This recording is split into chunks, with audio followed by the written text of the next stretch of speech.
How to fix app not installed issue. If any day you're trying to download or install an application on your very Android device, but your application is not being installed in your very Android device, it may be quite frustrating to you. But do not worry, as we have got the perfect solution for this. For this, first of all, you have to go to the search icon on your mobile device. After you go to the search icon on your mobile device, you have to search Play Store there. After you search Play Store there, you can see the very application of Play Store on your interface. Now you have to tap on the very application of Play Store there. After that, you can see an interface like this. Now you have to go to the option of app information and tap on app information. After you tap on app information, you can see an interface like this.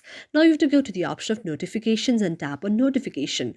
After tapping on notification, you have to enable allow notification and also need to enable allow sound and vibration. After that, you need to go back. After going back, you need to go to the option of permissions and tap on permissions. After tapping on permission, you need to allow the permission to contacts, location, nearby devices, notifications, phone, and SMS. After that, you need to go back again. After going back, you need to go to the option of set as default and tap on set as default. After you tap on set as default, you have to enable open supported links and go back. After going back, you need to go to the next option, that is the option of storage, and tap on storage. And if you see any cache out there, you have to go to the option of clear the cache. And after that, you need to go back again. After going back, you can close the very Google Play Store like this. And after that, you can just restart your phone and your problem will be solved. Thank you for watching our video, and if you really like it, do not forget to subscribe our channel.